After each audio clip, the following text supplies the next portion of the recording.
Assalamualaikum warahmatullahi wabarakatuh. Jumpa lagi di channel Cerita Misterius. Apa kabar kalian semua? Semoga sehat selalu dan semoga diberi kelancaran dalam segala urusannya.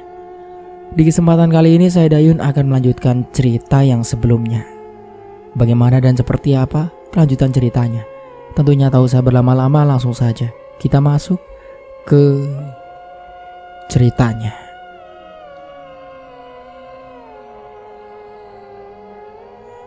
Mas, beli garam 1.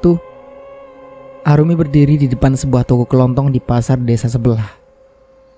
Ya mbak, sebentar ya. Seorang pria muda memandang intens ke arah Arumi. Matanya tak berkedip sedikit pun saat memandang gadis di depannya. Arumi tersenyum saat pandangan mata mereka tak sengaja bertemu. Mas, mana garamnya? Tanya Arumi sambil berusaha mengeluarkan uang dari dompetnya. Buat mbaknya, gratis. Pria muda tadi tersenyum ke arah Arumi. Bener gratis. Arumi tersenyum ke arah pria muda itu, yang membuat pria muda itu semakin terpikat pada Arumi.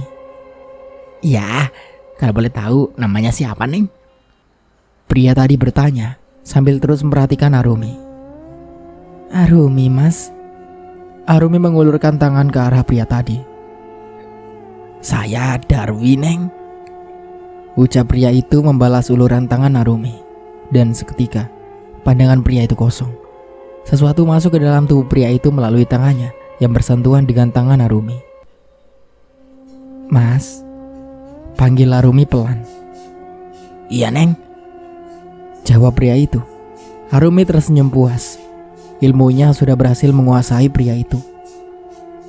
Nanti malam datanglah ke rumahku, bisik Arumi pelan di telinga pria tadi, kemudian pergi meninggalkan toko kelontong itu. Arumi. Dimas duduk di depan jendela sambil terus menggumamkan nama Arumi. Keadaan Dimas semakin parah, Pak. Kedua orang tua Dimas memandang sedih ke arah pemuda itu. Aku sudah bertanya pada teman-temannya, tapi tidak ada yang mengenal Arumi, Bu. Pak Pani terus memandang iba pada sang anak. Bagaimana kalau kita bawa Dimas ke dukun saja, Pak? Ucap sang istri memberi saran. Tidak, itu sama saja musyrik, Bu. Itu adalah perbuatan yang paling dibenci oleh Allah. Dosanya tidak diampuni, tolak Pak Pani. Lalu apa solusi dari masalah ini, Pak? Kita sudah memanggil beberapa ustadz untuk datang mengobati anak kita, tapi sampai sekarang keadaan Dimas tetap tidak berubah. Ucap sang istri di sela tangisannya. Sabar, Bu. Tidak ada masalah yang tidak ada jalan keluarnya. Yang penting kita tetap berusaha. Pak Pani memeluk tubuh sang istri. Maaf, Pak, tapi aku tidak bisa menunggu lagi. Aku tidak tega melihat keadaan anak kita. Semoga Allah mengampuni perbuatan yang akan kulakukan nanti, batin istri Pak Pani. Mas, sudah siap? Arumi tersenyum aja ke arah pria yang tadi pagi ditemuinya di toko kelontong. Pria itu mengangguk dengan tatapan kosong. Kemudian dia membaringkan tubuhnya di atas sebuah batu besar. Arumi memalingkan wajahnya ke arah Darto. Darto membalasnya dengan sebuah anggukan. Arumi mengambil sebuah pisau yang tergeletak di samping batu besar itu. Arumi menggenggamnya erat. Sekali lagi, Sukma menengok ke arah Darto. Darto memberi isyarat agar Arumi segera melakukannya. Arumi memandang nanar ke arah pria di depannya. Sebuah perasaan ragu menginggapi batinnya. Timbul perasaan iba saat membayangkan pria di depannya ini harus menjadi korban persembahannya untuk Nyai Sukma Kantil. Ayo, lakukan, Duk. Darto mengingatkan sang sucu. Arumi mengambil nafas panjang. Dipandangnya bulan purnama yang bertengger indah di atas kepalanya. Arumi beralih memandang pria di depannya yang terbaring pasrah. Arumi menutup matanya, merapalkan sebuah mantra. Kemudian dengan sekali ayun, pisau tadi menembus dada pria yang terbaring di depannya. Darah muncrat mengenai wajah Arumi. Sedangkan pria tadi hanya terbaring diam tanpa ekspresi dan tanpa suara. Arumi mengambil mangkok dari tanah liat.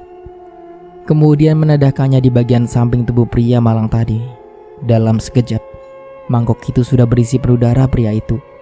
Sukma merapalkan mantra sekali lagi, memanggil Nyai Sukma Kantil.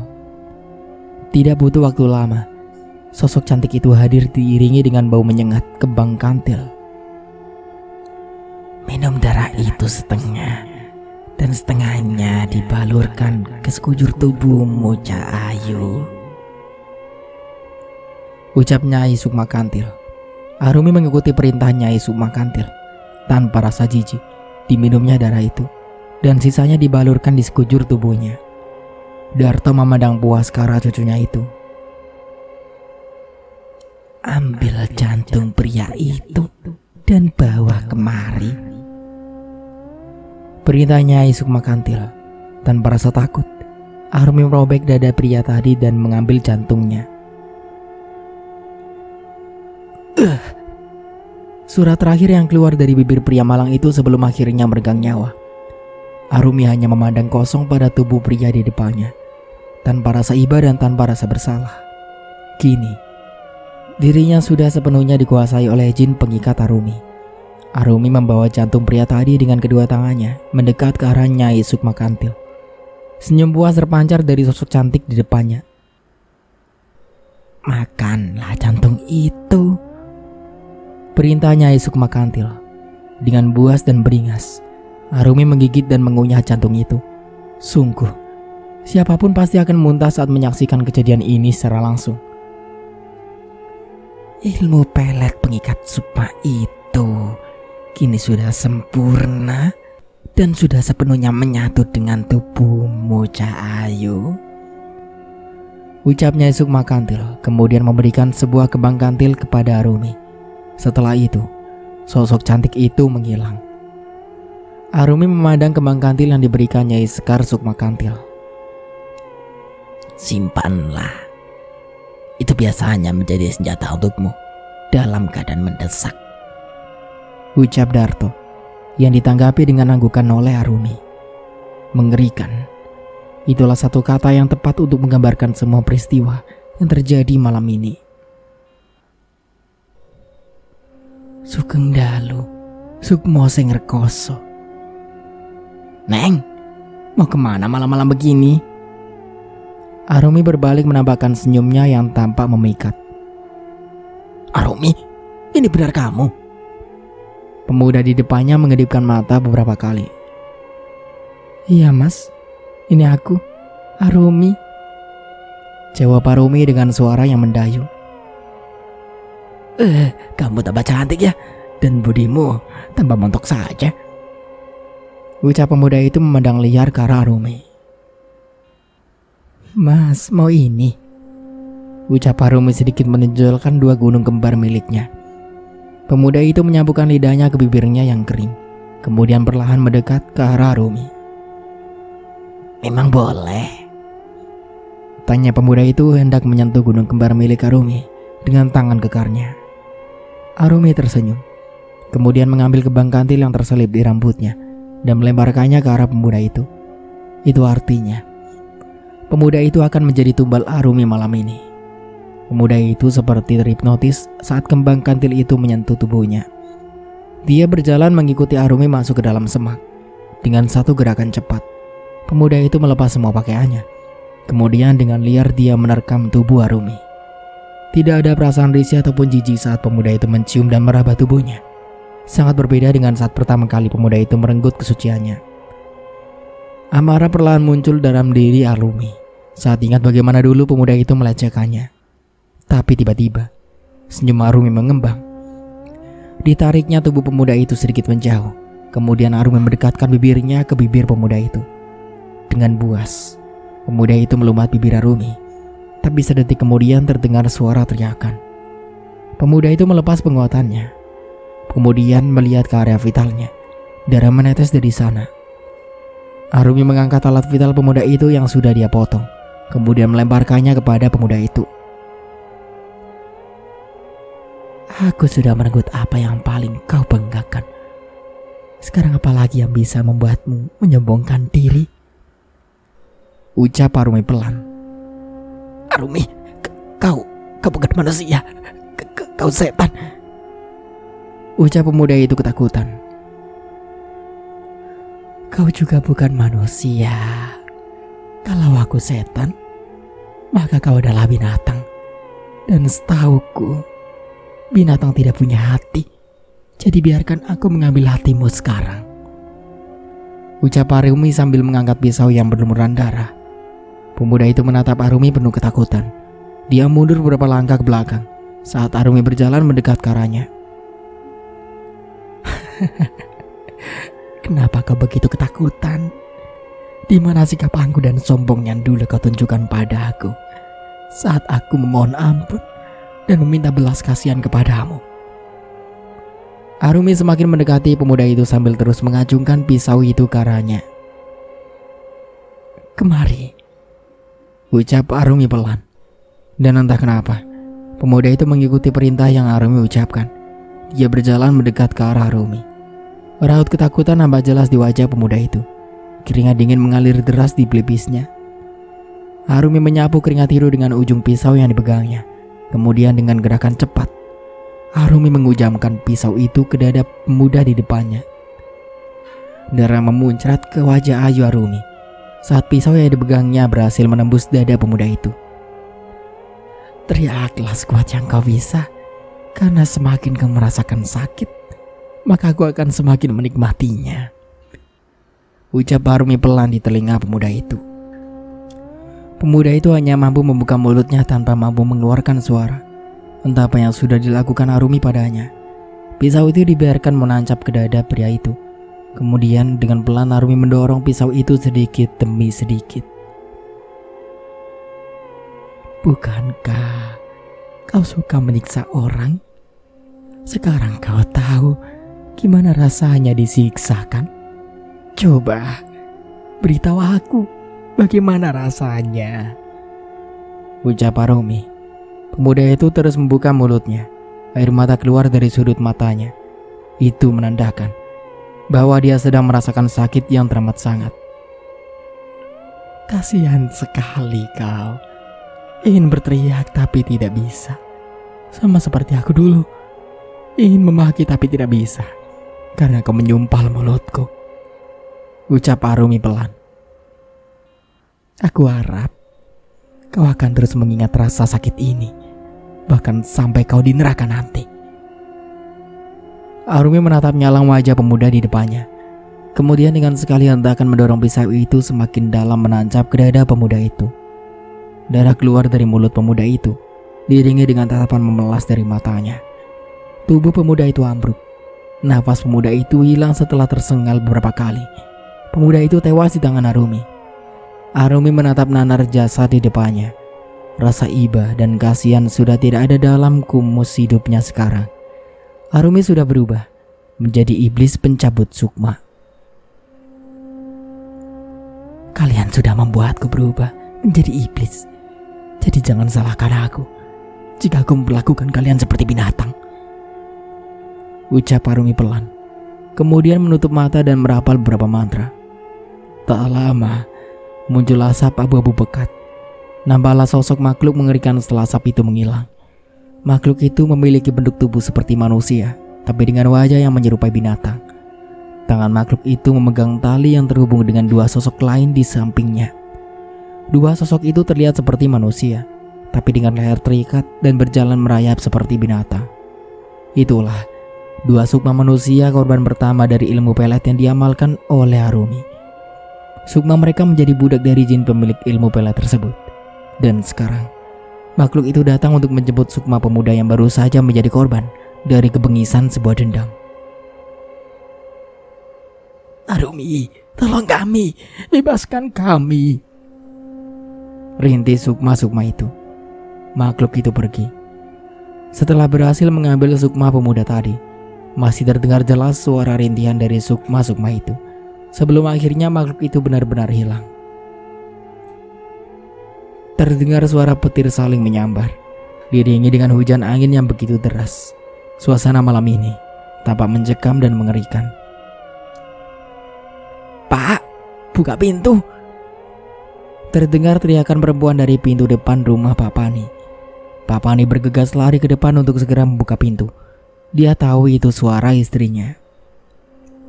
"Bu, dari mana saja? Kenapa baru pulang?" tanya Pak Pani pada istrinya yang berdiri di depan pintu. "Pak, tolong aku, Pak, tolong," jawab sang istri pelan. "Makanya, kalau malam itu jangan keluyuran. Sudah, ayo masuk. Langsung ganti bajumu supaya tidak kedinginan," ucap Pak Pani berjalan masuk mendahului sang istri. Tapi baru beberapa langkah berjalan, Pak Pani segera berbalik karena mendapati sang istri masih berdiri diam di depan pintu. "Bu, ayo masuk. Kok malah berdiri saja di depan pintu?" Pak Pani memegang tangan istrinya. Pak Pani menarik tangan sang istri yang tadi dipegangnya. Dingin dan terasa kaku. "Bu, ayo." Pak Pani menoleh ke arah sang istri. Bersamaan dengan itu, sebuah petir menyambar dengan cahaya yang menyilaukan mata. Dan nampaklah wajah istri Pak Pani yang sangat mengerikan. Wajahnya hancur sebagian dengan bola mata kiri yang muncrat keluar. Bibirnya sobek sampai ke pipi, dengan bagian leher yang hampir putus. Tangan kiri putus di bagian siku, dengan usus yang terburai keluar. Tengkorak kepala sebelah kiri hancur, yang menambahkan dengan jelas isi kepala bagian otak. Pak Pani berdiri mematung, dengan wajah pias, gabungan antara terkejut dan takut. "Pak, tolong aku, Pak, tolong aku," ucap istri Pak Pani. "Astagfirullah, Bu," ucap Pak Pani lantang. Apapun alasannya, dosa syirik tetap tak akan bisa dimaafkan, dan akibatnya akan sangat fatal, bukan hanya untuk diri sendiri, tapi juga keluarga dan orang terdekat. "Mbak, kamu yakin ingin memasuki hutan ini?" tanya Handoko pada Mbak Yunya. Saat ini, mereka tengah berdiri di tepi hutan sewu, hutan penuh misteri yang telah merenggut banyak nyawa. Mereka berdiri diam, memegang sebuah obor dari bambu di tangan mereka masing-masing. Hari sudah cukup gelap. Segelap hati dan pikiran mereka saat ini yang sudah berhasil dikuasai oleh iblis. Mereka rela menyerahkan nyawa demi sesuatu yang bahkan belum jelas dan tak pasti. "Demi Dimas, apapun akan Mbak lakukan. Kalaupun harus menyerahkan nyawa untuk ditukar dengan kesembuhan Dimas, Mbak relahan." Perempuan itu berucap dengan mata berkaca-kaca. Setelah berhasil mengumpulkan keyakinan penuh, mereka melangkahkan kaki dan memasuki hutan misteri itu. Mereka berjalan membelah semak belukar serta rumput liar yang menjulang tinggi. Tak jarang bagian tubuh mereka tergores oleh ranting tajam atau bagian semak yang berduri. "Masih jauh, Mbak?" tanya Handoko. Wajahnya nampak kelelahan. "Kita jalan saja terusan. Belum nampak perkampungan gaib yang Mbak Joko sebutkan itu." Perempuan itu erat menggenggam batu merah delima yang diterimanya dari dukun kepercayaannya. Mereka terus merengsek masuk ke dalam hutan.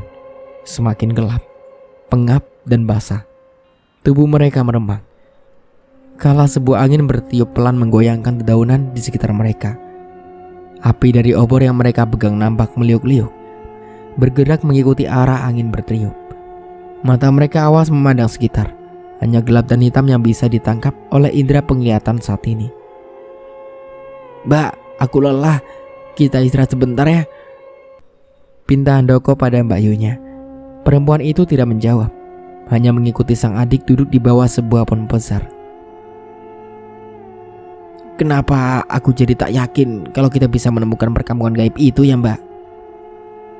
Handoko menerawang jauh ke depan. Perempuan itu tak merespon pertanyaan sang adik. Tapi dalam hati sebenarnya dia pun merasakan hal yang sama. Seperti memiliki sebuah firasat bahwa apa yang mereka lakukan tidak akan membuahkan hasil. "Kita harus yakinan. Semua ini demi Dimas." Perempuan itu mencoba meyakinkan sang adik, padahal dia sendiri pun ragu atas apa yang sedang mereka lakukan.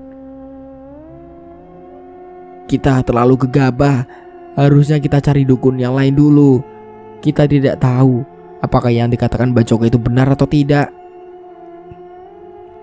Handoko menyesali keputusannya memasuki hutan ini. "Mbak percaya pada Mbak Joko?"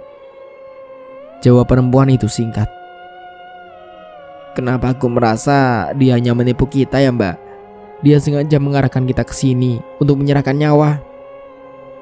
Ucap Handoko putus asa. Entah kenapa, sejak pertama kali melangkahkan kaki memasuki hutan ini, Handoko merasa ada sosok lain yang mengawasi mereka. Angin kencang tiba-tiba bertiup dan menerjang mereka, diiringi oleh suara petir yang menggelegar. Kedua orang itu tampak ketakutan. Badannya panas dingin dan gemetar. Tunggai mereka lunglai seakan tak memiliki tulang. Seketika tubuh kedua orang itu terhempas karena terjangan angin yang sangat dahsyat. Mereka melayang dan berputar-putar, sebelum akhirnya tubuh mereka jatuh ke tanah setelah menghantam sebuah pohon. Kaki keduanya hampir bersamaan. Darah nampak mengalir dari beberapa bagian tubuh mereka. Handoko merasakan sakit yang amat sangat di bagian kepalanya. Dia menyeka cairan merah yang mengalir di pelipisnya. Lalu dia bangkit dengan tubuh sempoyongan. Mbak, kamu tidak apa-apa? Handoko menggoncang tubuh Mbak Ayunya dengan perasaan cemas. Perempuan itu mengarahkan telunjuknya pada satu arah dengan mata yang membelalak. Handoko mengalihkan pandangannya ke arah yang ditunjuk oleh Mbak Ayunya. Seketika tubuhnya menegang. Degup jantungnya bergerak cepat. Nafasnya terasa sesak dan memburu. Di sana berdiri sesosok makhluk dengan rupa dan bentuk yang sangat mengerikan. Sosok itu menatap buas ke arah Handoko dan Mbak Ayunya dengan 3 mata yang dimilikinya. Lidahnya menjulur penuh darah dan 4 tangannya erat memegang senjata. Sebuah kalung dari tengkorak kepala manusia melingkar di bagian lehernya. Dialah Are, sosok penguasa dunia kegelapan. Dek, sedang apa malam-malam begini di hutan? Tanya seorang pemuda saat melihat sosok gadis berdiri di sisi jalan di pinggir hutan. Gadis itu berbalik, menampakkan senyum yang sangat memikat. Aroma tubuhnya menguar, mengusik indera penciuman pemuda itu. Mas, suaranya terdengar merdu dan mendayu. Gerak dan gestur tubuh gadis itu seperti mengisyaratkan sebuah permintaan tanpa suara. Pemuda itu tersenyum. Matanya liar menatap gadis di depannya. Gadis itu berbalik, kemudian berjalan pelan masuk ke dalam hutan. Seperti terhipnotis, pemuda itu melangkah mengikuti gerakan sang gadis. Gadis itu berjalan semakin masuk ke dalam hutan. Beberapa saat kemudian, dia berhenti pada satu titik. Terlihat sebuah gubuk kayu berdiri di sana. Nampak beberapa bagian atapnya yang bolong. Tiang penyangga dan dinding yang terbuat dari anyaman bambu terlihat lapuk, tapi bagian lantai kayunya masih terlihat kokoh. Gadis itu berjalan masuk ke dalam gubuk itu, kemudian berbalik menatap pemuda yang masih berdiri mematung. Pemuda itu diam, menunggu isyarat dari sang gadis. Kemudian seperti tanpa sadar berjalan pelan memasuki gubuk itu. Gadis itu menggigit bibir bawahnya. Tangannya liar menyentuh sesuatu yang terlarang. Dia butuh pelampiasan birahi yang tertahan. Hasrat pemuda itu menggelora saat mendapat perlakuan panas dari gadis di depannya.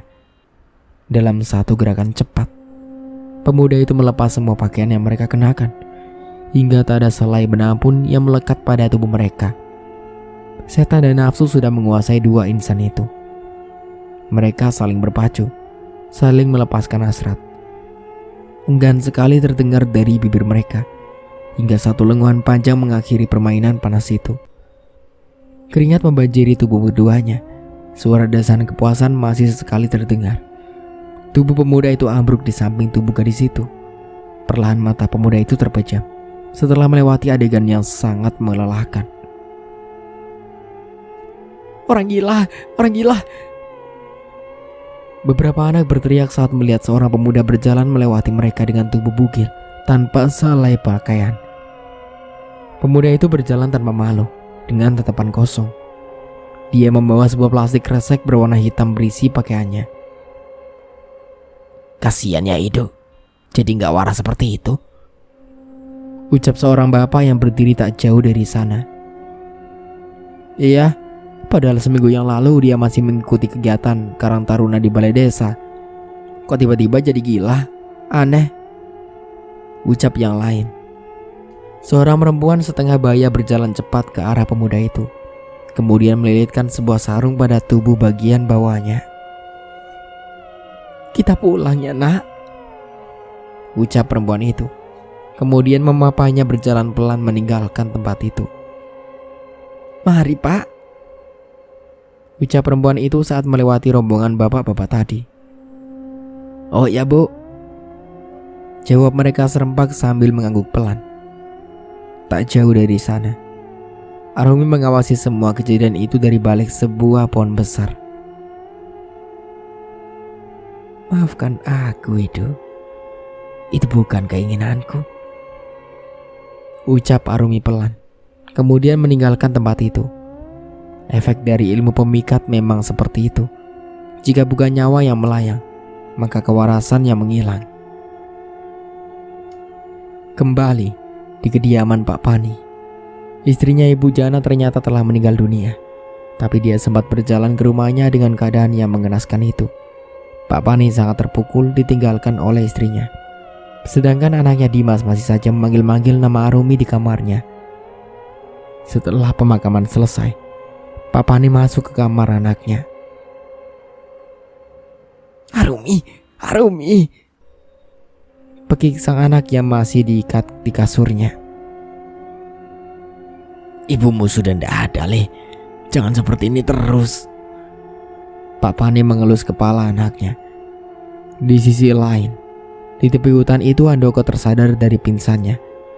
Ternyata pada malam itu Handoko dan Mbak Yunya sempat berlari melarikan diri dari sosok mengerikan itu, hingga akhirnya bisa keluar dari hutan dan Handoko pingsan. "Mbak, Mbak," panggil Handoko yang mencoba bangkit. "Aduh," pekik Handoko yang ternyata tubuhnya luka cukup parah, namun lebih parah Mbak Yunya. Darah di tubuh Handoko telah mengering. Kemudian dia berjalan tertatih mengikuti jejak darah di tanah yang diyakini itu adalah jejak kaki Mbak Yunya. Sampailah Handoko di rumah Mbak Yunya, dan bruk, Handoko terjatuh di halaman rumah karena merasa sudah tidak kuat lagi untuk berjalan. Dari dalam rumah, Pak Pani melihat seorang yang tengah tertidur di halaman rumahnya, dan dia datang menghampiri. "Le, bangun, Le." Pak Pani mencoba membangunkan. Kemudian dia membalikkan tubuh Handoko yang posisinya tengkurap. "Innalillahi, Handoko!" teriak yang terkejut. Pak Pani pun langsung meminta bantuan warga untuk menolong Handoko. "Tolong panggilkan tabib," ucap Pak Pani setelah Handoko berhasil dibawa masuk dan ditidurkan di dipan. "Mas," pekik Handoko yang terbangun. "Handoko." Pak Pani mendekati Handoko dan duduk di sampingnya. "Mas, di mana Mbak Yu?" tanya Handoko. Pak Pani pun terdiam. "Mas, di mana dia?" tanya Handoko lagi.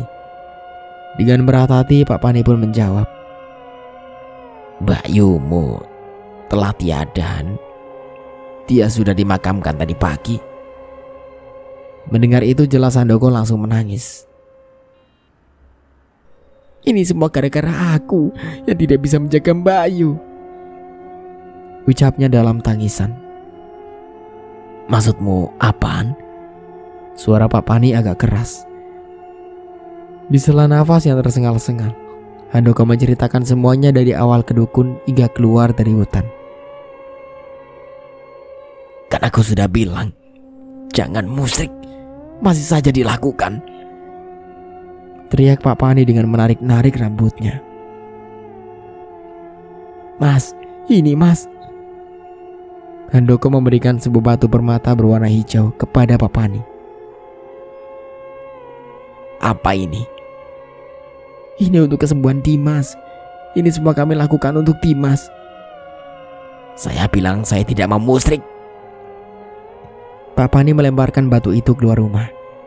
Detik kemudian Handoko muntah, yang membuat warga di sana dan Pak Pani panik.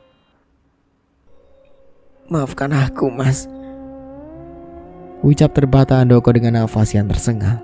Kemudian dia akhirnya mengembuskan nafas terakhirnya sebelum sempat ditolong oleh tabib. Innalillahi wa inna ilaihi raji'un, ucap semua yang berada di sana. Malam harinya, Arumi, Arumi, terdengar suara di balik jendela kamar Arumi yang seketika membuat Arumi terbangun. Siapa itu? Arumi mengucap kedua matanya. Terdengar panggilan itu lagi, membuat Arumi penasaran dan berjalan menuju jendela kamarnya dan membukakan jendela itu.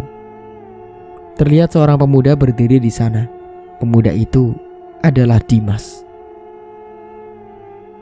Kau yang melecehkanku waktu itu, bekik Arumi. Arumi. Pemuda itu mencoba masuk ke kamar Arumi.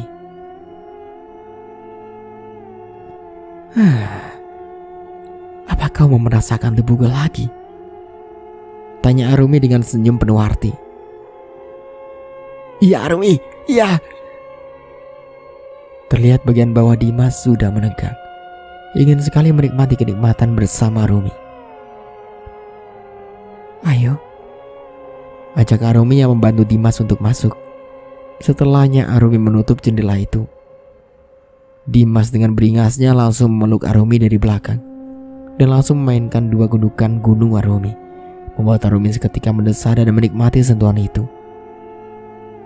Malam itu Arumi menikmati kenikmatan yang diberikan oleh Dimas hingga ia lupa akan dendamnya yang memang tertuju pada Dimas. Arumi melakukan itu berapa kali dengan Dimas hingga akhirnya dia pun tertidur karena kelelahan. Pagi pun tiba di rumah Pak Pani. Dia berjalan ke kamar putranya Dimas untuk mengantarkan sarapan. Saat pintu terbuka, betapa terkejutnya Pak Pani. Dimas sudah tidak ada di kamarnya. Dimas? Panggilnya kebingungan. Akhirnya dia berinisiatif untuk meminta tolong kepada warga dan bergegas keluar rumah dan bruk. Pak Pani tersadung sesuatu yang membuatnya terjatuh. Dia langsung melihat sesuatu yang membuatnya terjatuh. Dan betapa terkejutnya dia. Dia melihat tubuh Dimas putranya dengan keadaan telanjang bulat. Di bagian vitalnya telah hilang. Sontak saja Pak Pani menangis jadi-jadinya. Ia menjadi sebatang kara sekarang. Malam harinya di kediaman Darto. Mbah, semua dendamku kepada para pemuda yang sudah melecehkanku sudah terbalaskan. Apa aku bisa mengakhiri pelet ini? Ucap Arumi yang duduk bersila di depan kakeknya. Duh, perjanjian dengan Nyai Sukma Kantil itu tidak sembarangan. Kamu tidak bisa mengakhiri pelet ini karena Nyai Sukma Kantil akan marah. Arumi. Suara Nyai Sukma Kantil tanpa wujudnya menggema di ruangan tempat Arumi dan Darto berada. Salam hormat Nyai, ucap Darto dengan menundukkan kepalanya diikuti dengan Arumi. Arumi Cak Ayu, tubuhmu dan tubuhku sudah menyatu. Kau dan aku tidak bisa dipisahkan. Kau akan hidup abadi bersamaku hingga nanti. Kau akan selalu menjadi budakku dan memberikan tumbal berjaka setiap bulan purnama. Ucapnya yang kemudian menghilang pergi dengan suara tawanya yang masih menggema. Sejak saat itu, Arumi selalu mencari pemuda berjaka untuk diajaknya yang berhubungan badan di setiap malam bulan purnama. Hingga pemuda berjaka di kampungnya telah habis menjadi tumbalnya. Ada yang meninggal dan ada juga yang gila. Akhirnya Arumi beserta kakeknya pindah ke kampung lain untuk selalu memberikan tumbal berjaka kepada Nyai Sukma Kantil. Kepada neneknya tidak ikut dan memilih menetap di desanya. Karena Arumi akan kembali ketika anak-anak lelaki di desanya sudah tumbuh menjadi pemuda. Arumi tidak pernah tua. Fisiknya akan selalu muda dan cantik dengan adanya Nyai Sukma Kantil di tubuhnya. Dan Arumi tidak bisa menolak akan keinginan Nyai Sukma Kantil. Karena perjanjian tetaplah perjanjian. Untuk pandangan yang pernah dibuat, itu sudah tidak berguna lagi, karena Arumi dan Nyai Sukma Kantil telah menjadi satu. Dan begitulah akhir dari ceritanya. Semoga dari cerita ini kita bisa ambil hikmah dan pelajarannya. Saya Dayun pamit undur diri. Kurang lebihnya mohon maaf. Wassalamualaikum warahmatullahi wabarakatuh.